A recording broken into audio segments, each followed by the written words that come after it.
street genius. So why don't we begin with where we both began in politics, and we both joined the Labour Party at a similar time, actually, and we both during the very early days of Jeremy Corbyn, before he became leader, during his leadership election. I had seen him on TV, you had known him, and you'd seen him on TV, and we were really excited. And I remember we tried to go to one of his events in Camden, but it's packed up. Yeah, it was packed out. Yeah. So we couldn't get in, so we thought, what should we do? And we went onto that website and we found that he was doing an event in Norwich. And we went to see him together in Norwich. Do you remember, like, there was a kind of urgency. We really wanted to go to see Jeremy Corbyn in those days. I think it was quite depressing if you were especially a Muslim in Tower Hamlets, because there was you could feel it in the air, reading between the lines, following the trial of the previous mayor, Lutfur Rahman. Now, putting aside whether he did right or wrong, but the actual gloating.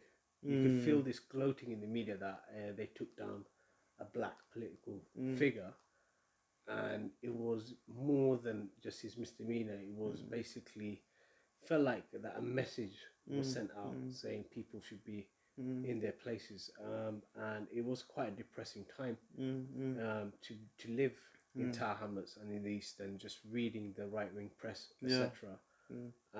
And to be honest, I was actually thinking of just moving abroad, and I actually, before the Jeremy's leadership campaign, I actually went abroad to actually talk to people about moving abroad, because I just found it depressing. I didn't want my children to grow up in this depressing environment. I felt really similar. In those days, just after 2015, David Cameron had just won the general election. If you cast your mind back, Theresa May, she was the Home Secretary. And what kind of motivated me, in 2015, I went on holiday to Cape Town, South Africa. And I was seeing that stark inequality and racism. And at that point, I read Nelson Mandela's autobiography. I bought it, I remember, after going to Robben Island. And I was reading about how apartheid came into effect in South Africa. And it didn't happen overnight. It happened over a period of decades. And some laws that were not designed for apartheid or for black people became instrumentalized later. Some of them were anti-trade union laws, or laws about people gathering together and then dispersing them, banning orders or control orders. And that's the type of laws that Theresa May started talking about and bringing in. And it felt like a more and more securitized state. In those days, I was a school teacher as well. So I was learning and actually delivering statutory prevent duty, which I felt and still feel is a racist policy. It's a racist policy, so it felt very, very oppressive at that time. So I felt like moving as well. And this is coming out now, but in those days, if you were living in Tower Hamlets, those vans were going round, the go home vans. Yeah. There was the hostile environment. It felt like capitalism always needs a scapegoat, and it was our turn. Yeah. Definitely. Irish people have been scapegoated, black people have been scapegoated, and now it's the Muslim scapegoat experience. And that's like, a culmination of many years post 9/11. So it felt very oppressive. And for me, at that time, we're casting our minds back because things have changed. It felt like this guy, Jeremy, he might be our only hope. Because, not to sound alarmist, but it felt like apartheid. It was going that way. So seeing him was just to see a person who'd stood up for oppressed black people his entire political career was astonishing. I didn't feel like I'd seen a politician like that. So that's where we went to see him. And what was it like what happened there? What happened after that? I think when we went there, we basically knew that this was different. I think in East London, we've seen so many false dawns. Yeah. Like Galloway, Respect, and then the previous mayor, Lutfur Rahman. But with Jeremy, I was just looking at the crowd more than him, and I just realised there's something special happening. Yeah. And I just wanted to understand what is it? Why is it happening? And what does it mean? And what was it? I think people just want hope. I think everybody was feeling depressed in their own way. I think everybody the single mothers, the people who work in the public sector, the nurses, the police officers. You could just see it in the crowd that everybody was crying out for help. That's so true. And they just wanted hope. And I think that's what it is. The new politics offered hope that we can't have business as usual. You can't. It's a sign of insanity if you want to doing the same thing expecting different results. And it just showed that there's a different way of doing things, different way of seeing things, and we don't have to accept a lot. You know, we can actually change it. Yeah, it's definitely that, and I think I went to that event in Norwich feeling like a embattled minority. So I was just really concerned. Yes, I was a teacher. I'm concerned for my students, but I was really concerned for my community: Bengalis, Asians, Muslims, East London, Tower Hamlets, and the wider vilification of Muslims. I was so much in the siege mentality. I actually found it very difficult to look beyond my own group without any disrespect. And I think what happened with Jeremy's campaign, that he brought together people, and everybody was struggling in their own silo, and we just realized that we have common problems. And we have common solutions, and the only way of bringing those solutions about is all of us coming together. And you saw that the people around the campaign from different walks of life coming together because the solution is a common solution, and the only way we could do it is come together and not be divided. And the same group of people who are exploiting me are the same group of people who are exploiting you, and we all are suffering at the hands of the same group of people, the same system. And I think and it creates artificial divisions, so we can't come together. That's what it is.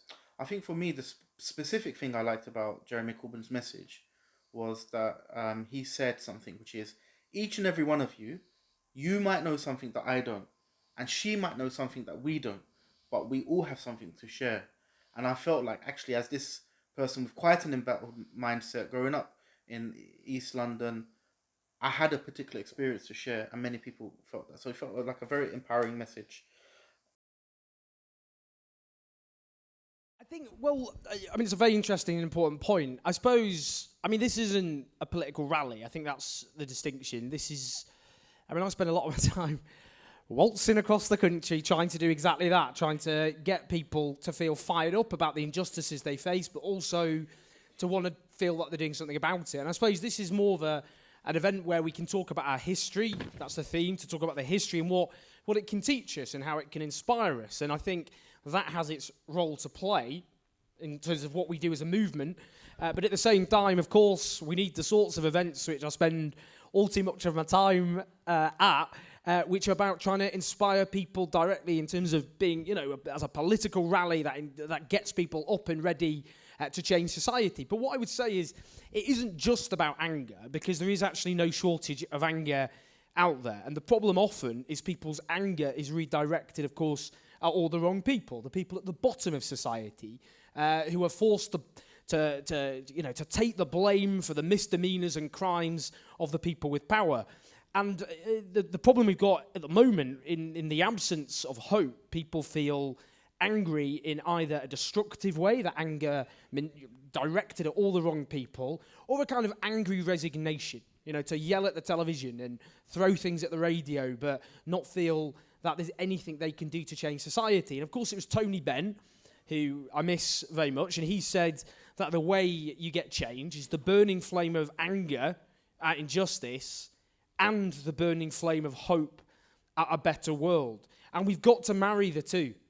You know, it's not enough to be angry at all the injustices that afflict us, a country in which we have the wealth of the richest 1,000 people doubling, whilst 1 million of our fellow citizens, and this, the 6th richest country on the face of the earth, are driven to food banks, unable to satisfy one of the most basic human needs there are, other than breathing and drinking, to eat. You know, we can talk about these, we can talk about a housing crisis, as Peter talks about, where in this city, Russian oligarchs snap up new build properties and leave them vacant, whilst 1 in 4 young people grow up in an overcrowded home with all the damage that inflicts on their health and education and well-being. And we can talk about the effects to disabled people. And if, we judge a civilized society by how we treat the sick and disabled in our midst, then by goodness, how we are failing at the moment. We could go on all night, but the problem, I think, that we haven't overcome at the moment is that issue of hope, about a coherent alternative that resonates with people, told in a language they understand,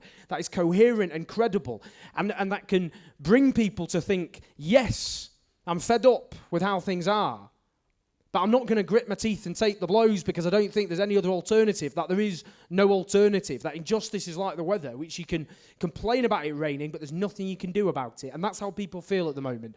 So all I'm asking for, and it is a bit off topic, I think, at this event, no, it's fine, in terms of the answer, is yes, let's have the anger, and I could be here all night talking about those injustices, but let's start talking a bit more about hope and the optimistic vision of a society that we could build in the tradition of the ancestors we spoke about tonight.